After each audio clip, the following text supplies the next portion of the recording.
Halo teman-teman, apa kabar? Balik lagi di channel Dani. Di video kali ini direkam di penghujung tahun 2024 dan aku mau bikin flashback ke belakang, terus bikin list kira-kira race-race apa aja yang ter di tahun ini.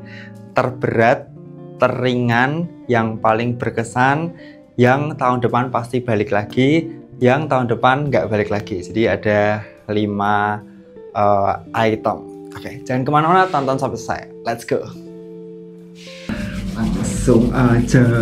Jadi sebelum kita bahas satu-satu per poin, aku mau sedikit review race apa aja yang aku ikut tahun ini, dari mulai awal tahun sampai akhir tahun. Jadi sebenarnya buat kalian yang ikut follow aku di Instagram pasti udah lihat, aku udah bikin race recap sekitar 4 hari lalu, tanggal 26 aku uploadnya. Jadi yang pertama, event recap 2024 di 10 Januari aku trial. Ini non event sih, ini jadi kayak semacam ngetes rute, ngetes COT sekaligus ngecek jalur ya. Jadi yang pertama ada Double Summit Sindoro Sumbing. Ya, ini hasilnya 16 jam 44 menit yang memang aku buat untuk jadi patokan COT. Yang kedua, nih race jauh. Jadi 25 Februari aku ikut Merumata Coast Trail di Lombok, di Merumata Resort ya. Aku itu ikut kategori 25 kilo 4 jam 50 menit. 7 April ini bukan event juga, ini adalah hariku berteran.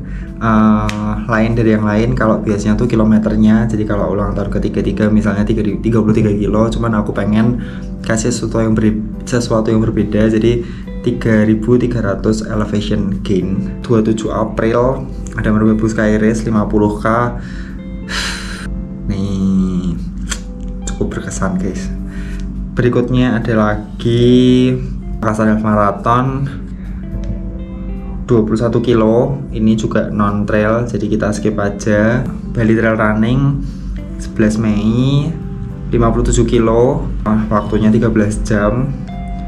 Lanjut lagi di yang Caldera Race aku ambil yang 42 kilo 8 jam 22 menit.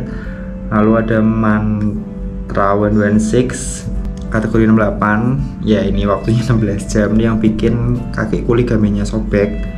4 Agustus Merapi Merbabu The Trail, harusnya aku ikut yang 20 kilo, tapi karena proses recovery kaki belum sembuh benar, aku ikut yang 11 kilo jadinya guys, yang 10 kilo sorry, cuma 1 kali naik turun. Kalau yang 20 kilo itu 2 kali naik turun. Di bulan yang sama, ini jelas nanti bakal aku ulas UTMB CCC 100k, PIM Batam City Run 21k, ini road nggak akan dibahas. Roder 25k 4 jam 5 menit. Lalu ada BTS Ultra, ini juga pasti bakal aku bahas 24 jam. Lalu 17 November ada Borneo Ultra Mix Trail 4 jam 44 menit. Lalu yang terakhir Siksorogola Ultra 80 kilo 20 jam 11 menit. Oke, yuk kita bahas satu persatu. Dari mulai apa dulu ya? Yang paling berat dulu kali ya, sambil minum dulu. Oke, di antara semua event yang paling berat, mungkin aku split jadi dua paling berat. Yang paling berat nomor 2 adalah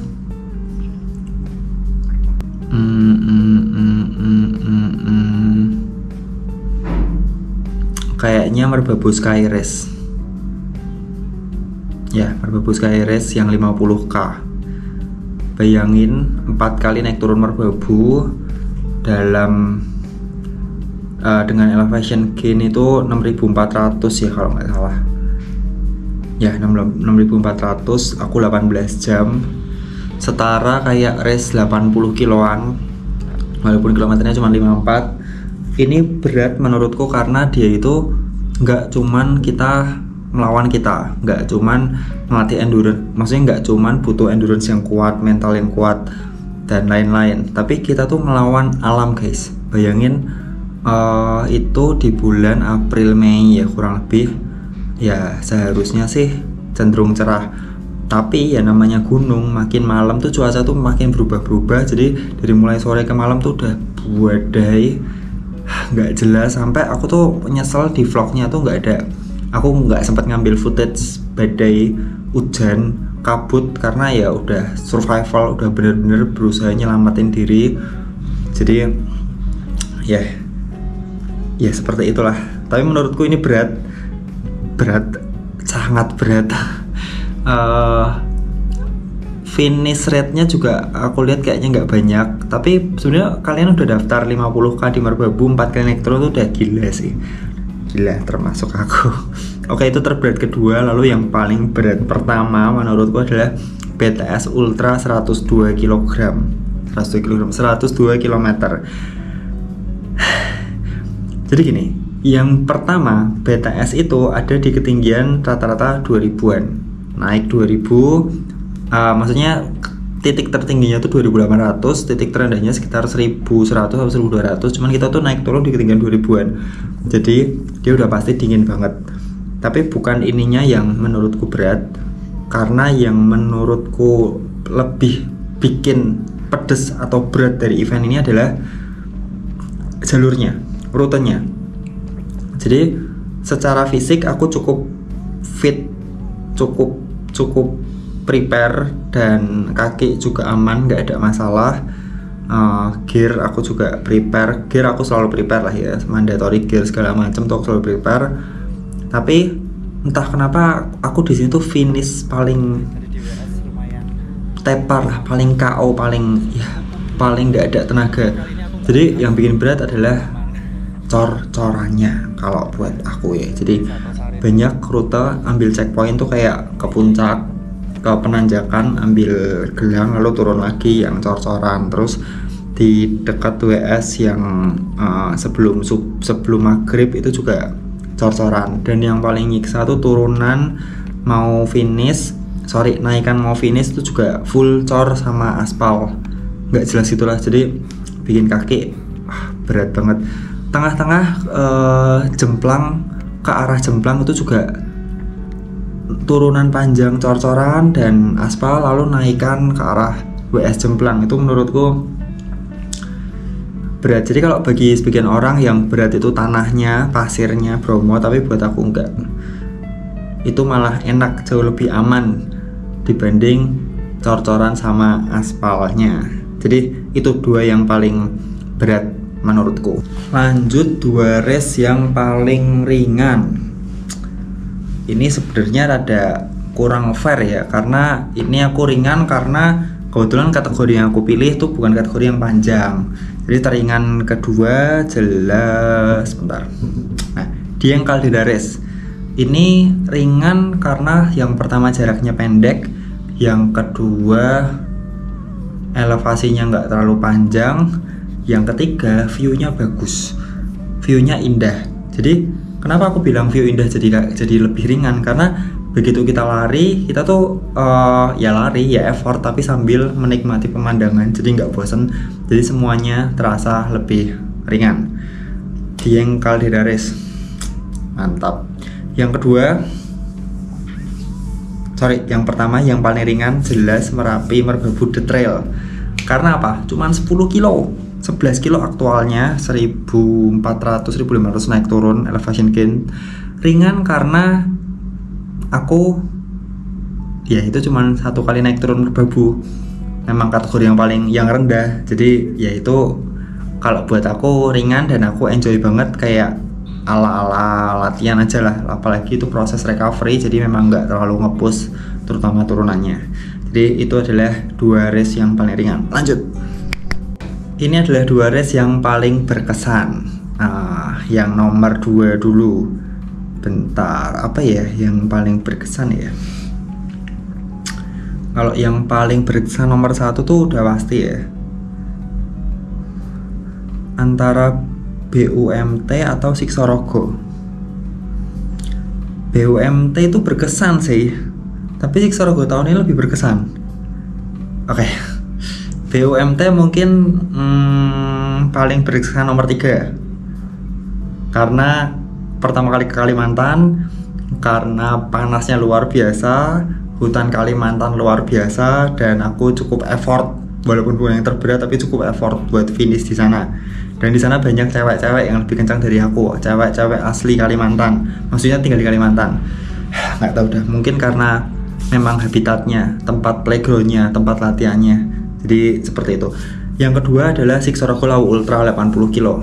Kenapa? Karena yang pertama, dari semenjak aku 3 kali ikut Siksorogo 50, 50, 80, tahun ini tuh yang paling gila, paling badai, paling kacau.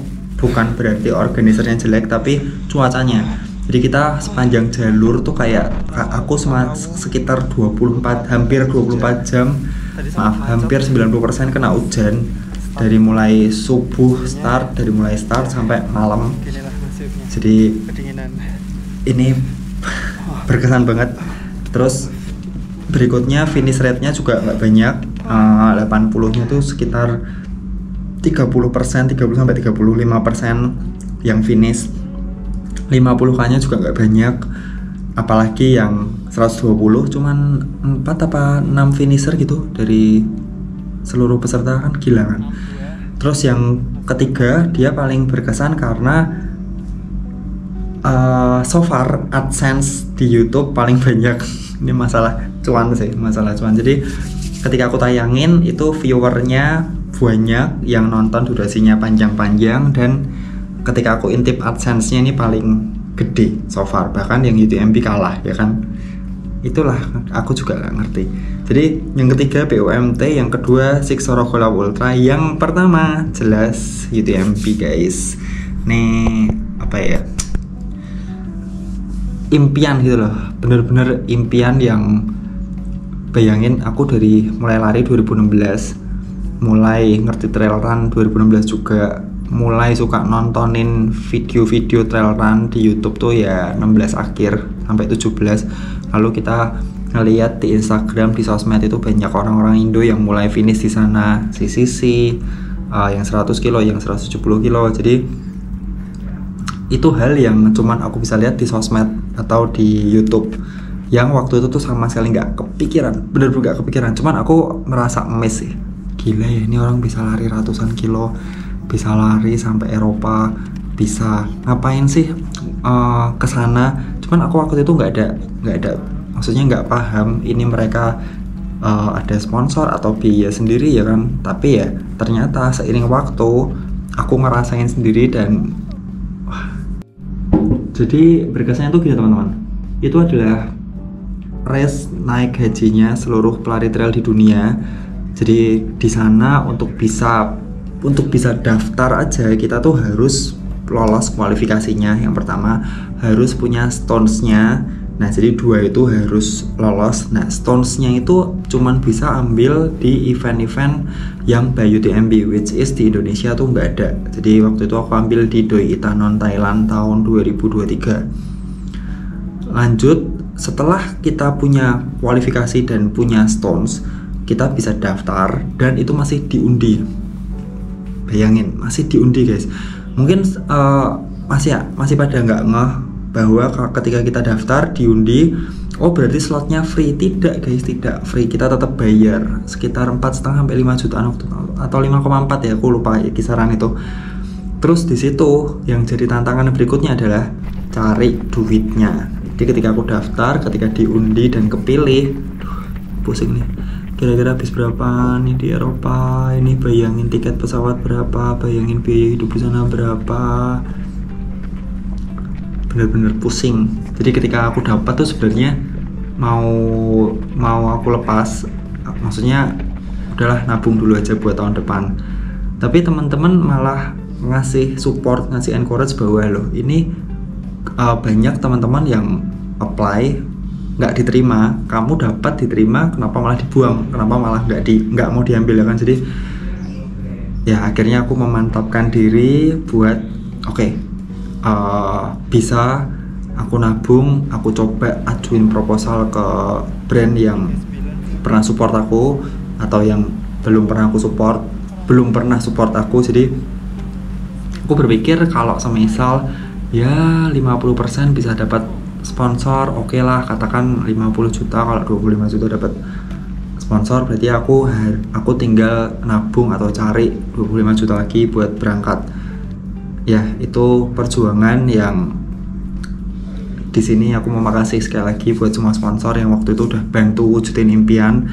Oh, satu lagi, aku juga open PO jersey 2 kali, jersey UTMB yang aku desain sendiri, dibantu teman-teman pastinya. Terus itu juga lumayan membantu, profitnya aku bisa masukin ke, ya aku buat beli tiket, buat beli segala macam lah. Jadi thank you banget.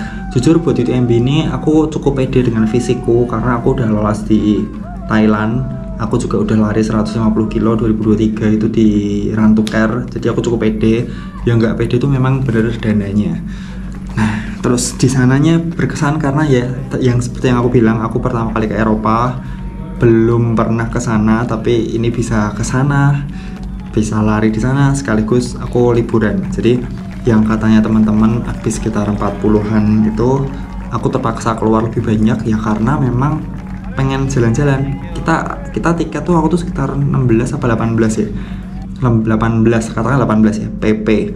Terus di sana terus cuman lari pulang, tanda tanya kan, maksudnya sayang banget kalau buat aku ya. Jadi aku sengaja atur sedemikian rupa, totalnya tuh aku di sana 10 hari. Aku sempat main ke Austria 2 hari, aku sempat main di Swiss 3 hari. Jadi puas lah ya, walaupun mungkin 10 hari itu bisa lebih maksimalkan, cuman aku cukup puas dengan itinerariku, dengan liburanku waktu itu. Satu hal buat kalian yang mau ke UTMB, nabung karena perbedaan rate-nya tuh gila banget. Euro ke Indonesia itu satu orang makan di sini tuh di rumah makan 50.000 tuh udah oke banget, udah termasuk minum ya kan 50.000. Sementara di sana tuh minimal kayak 200-250.000 baru bisa dapat makan yang di rumah makan. Ya bisa diakalin sih, kalian flashback lihat aja vlogku yang persiapan UTMB atau pas di sana, kalian tahu effortku kayak apa. Aku bawa makanan kering, aku bawa nasi yang diseduh pakai air, ya hal-hal semacam itu. Jadi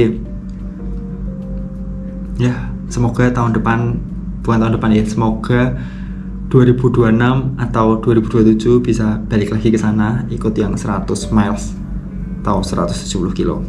Doakan guys. Oke, jadi itu yang berkesan. 3 BUMT, 2 SLU. Yang pertama UTMB CCC 100 kilo Prancis, Italia, Swiss. Di antara race ini aku udah nyusun beberapa race yang aku bakal balik lagi. Mari kita lihat.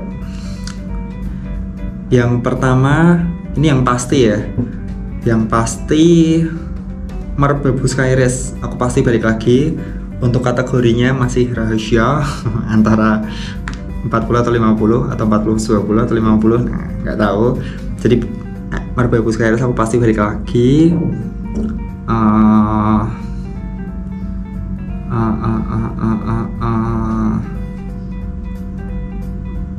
Kok baru itu ya?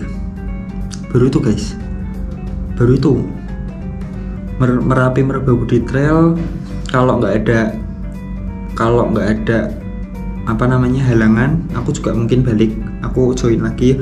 Brother masih tentatif, BTS masih tentatif, BUMT kayaknya enggak. Kalau diundang lagi sih aku berangkat. SLU juga masih tentatif. Jadi so far baru satu, Merbabu Sky Race. Jangan lupa buat teman-teman ikutan Semarang Mountain Race tahun depan. Udah tinggal sedikit, terutama yang kategori 7 dan 15. Promosi dikit guys. Lalu race yang aku pasti nggak bakal balik lagi. Yang pertama nyoba rute Sindoro Sumbing, itu kayaknya enggak deh. Tapi nggak tahu, mungkin coba lewat jalur lain. Yang pasti nggak bakal balik lagi.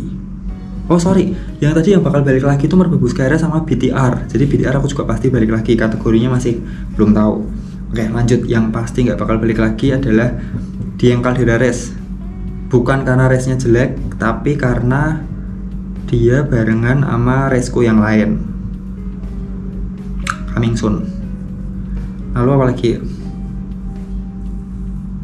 Kayaknya itu sih. Brother masih tentatif, BUMT Sorokoyo masih tentatif semua. Race baru yang akan diikuti tahun depan ada 1. Jadi tahun depan aku planningku, ya namanya plan, namanya rencana, semoga bisa terkabul. Jadi yang pertama aku ada 1 race di luar Indonesia di pertengahan tahun, yang bakal aku ikutin. Jadi ini race by UTMB. Nanti kalau udah rada mateng akan aku share ke kalian semua. Aku juga bakal open PO jersey lagi buat bantu-bantu beli tiket, bantu-bantu akomodasi untuk di sana. Dan berikutnya tahun depan akhir tahun aku mau ke Chiang Mai. Nih semoga aman tentram. Ke Chiang Mai ngapain, kan udah pernah. Nah justru itu ke Chiang Mai buat ambil stones. Jadi gini, setelah aku ngerasain UTMB dan Doi Itanon, aku tuh ngerasa memang perlu setahun tuh minimal sekali ambil race luar. Bukan perlu ya, tapi sensasinya, vibesnya tuh beda teman-teman. Kayak apa ya, skala prioritas gitu. Kayak misalnya nih tahun depan, mulai tahun 2025 ke belakang, aku kayak pengen ngurangin beberapa race lokal, race Indo, buat alokasi dananya dan waktunya tuh aku buat ambil race di luar.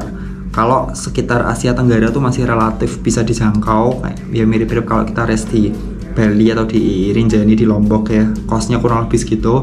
Tapi kalau mau race di luar Asia Tenggara itu memang effort. Mau Asia Timur, Korea, Jepang itu effort, dana. Mau di Australia itu juga dana. Ya pokoknya itulah. Ya semoga bisa tercapai aman, lancar. Semoga tahun depan nggak ada cedera yang berarti. Dan khususnya buat teman-teman, semoga bisa mewujudkan impian kalian masing-masing di dunia lari, khususnya trail run. Masih banyak race yang menarik. Turki itu menarik banget, Jeju juga menarik, Australia jujur juga menarik, cuman ngelihat costnya tuh kayaknya ngeri. Vietnam aku juga pengen race di sana. Vietnam. Mungkin itu dulu rekap race trail run 2024 dari aku. Thank you buat yang udah nonton. Kalau ada pertanyaan dan saran langsung tulis kolom komentar. Sampai jumpa di video berikutnya. Dan tetap semangat.